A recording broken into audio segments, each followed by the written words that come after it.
as Bnei Ha-Elohim, the sons of God. Psalm 97:7 addresses Kol Elohim, all ye gods.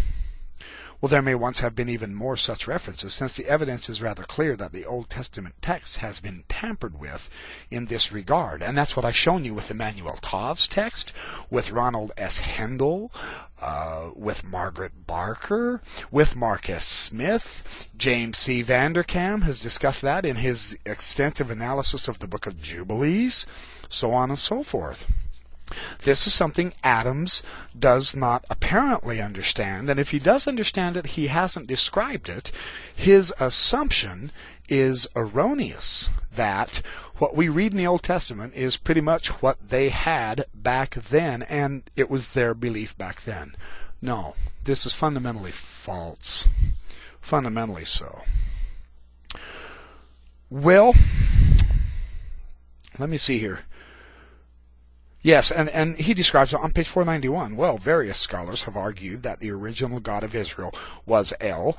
William Dever believes that a 20th century open-air hilltop sanctuary located in the territory of Manasseh belonged to El.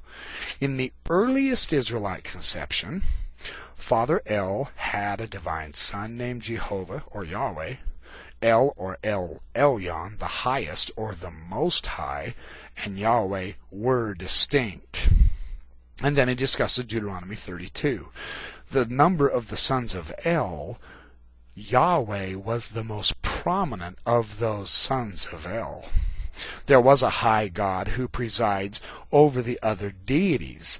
And in this sense, the Christian monotheism and Jewish, whatever its distinctives, show its historical links with the larger religious environment of the ancient world. And the idea is the commitment to the one God of Israel. It accommodated a large retinue of heavenly beings distinguished from God, and this distinguishing is more of a kind, more in degree than in kind, as to their attributes. Some of these are portrayed, in fact, as sharing quite directly in God's powers, and even in His name. And so there we have that aspect of it. The gods of Psalm 82 are divine beings who share the divine nature. Now, they are subject to Yahweh, yes. He shows this on page 493, absolutely. And then he shows on page 494, by the 10th century BC, however, El and Yahweh had come to be identified with one another. Now see, with its unembarrassed references to the gods, this book of Abraham and our Pearl of Great Price, this belongs to the period prior to Yahweh's absorption of the functions of El and the Divine Council. And that's a very interesting confirmation of our Pearl of Great Price book of Abraham, see? Professor Cross, in fact, derives the divine name Yahweh from a verbal sentence. Yahweh Shabaot. He procreates the divine hosts. And that's common in the Hebrew Bible, he says. This is fascinating. The hosts in question are the hosts of the armies of heaven, the sons of El. And Cross argues that the name Yahweh was originally part of an epithet pertaining to El. So accordingly, the original phrase would have read, El procreates the divine hosts. Very interesting here. Later on, Yahweh absorbed the aspects of El. He says on page 497, in Hebrew, Phoenician, and Canaanite sources, the council of the gods met to decree the fate of both gods and humans. It's not only a royal court, but a judicial court. It's a quasi-legislative assembly, in fact. And this is the picture we get in 1 Kings 22:17 through 23. In Isaiah 6, he's surrounded by the angelic hosts. And that's when Isaiah is called, you remember, and he has to declare the impending doom in Judah. His experience, of course, has a clear parallel in Ugaritic or Canaanite mythology. It's a collectivity of deities, this divine council. Very interesting idea there. P. Kyle McCarter, Jr. This is on page 499 of Peterson's study.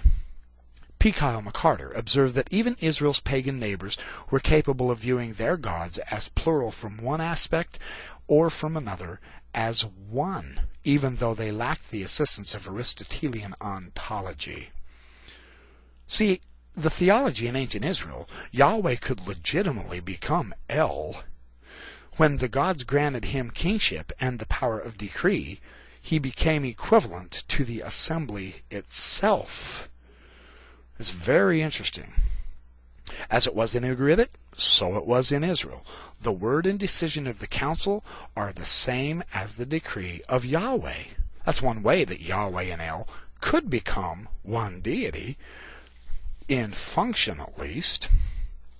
Later on, it was ascribed literally. So this is some of the reasons why I've taken exception to Jim Adams' argument in his very interesting, it's quite sophisticated article in the New Mormon Challenge, but ultimately, quite frankly, it's unconvincing. I don't think he handled the sources of Mark Smith nor Frank Moore Cross legitimately at all. His ignoring of Margaret Barker and Dan Peterson and Emmanuel Tav is, well, and to a lesser degree Eugene Sage, although Sage's materials aren't as available as they should be. I don't think that's very convincing at all. He just doesn't. I think what he's doing is he's using what data he can to reach his predetermined conclusion, and in the process of that use of data, he's trying to make the lesser greater and the greater lesser, and he's trying to separate Canaanite materials and influences from Israel and accept the classical post-council, that is post-AD 300 to 400 Christian theology back onto the Bible. He shows no understanding, apparently, of any kind of a development of Israelite theology, which Mark Smith has been absolutely powerful on, as has William G. Dever, as was William Foxwell Albright, as Frank Moore Cross is, as Margaret Barker's doing.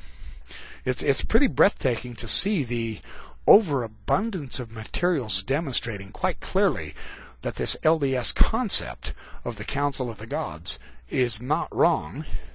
It's certainly archaeologically verified. It's theologically significant as far as the basis of what constitutes a prophet, a messenger of God, why there can be prophecy and should be. All of this ties in extremely well with Joseph Smith's teachings on this Council of the Gods. I think it's a remarkable connection with the restoration of a theology, of a system of thought and understanding that was had anciently that Christianity in Joseph Smith's day had largely forgotten. That's why they were so offended with it.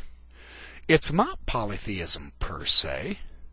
It's simply a restoration of the ancient understanding. And now we do find vestiges of this in the ancient Hebrew texts, in the Dead Sea Scrolls, in the Ugaritic materials. The pantheon is certainly in the Egyptian and Mesopotamian, and it's a restoration concept in the LDS scriptures and theology.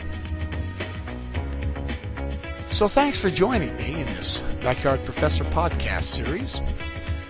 I'll see you next time right here on the podcasts.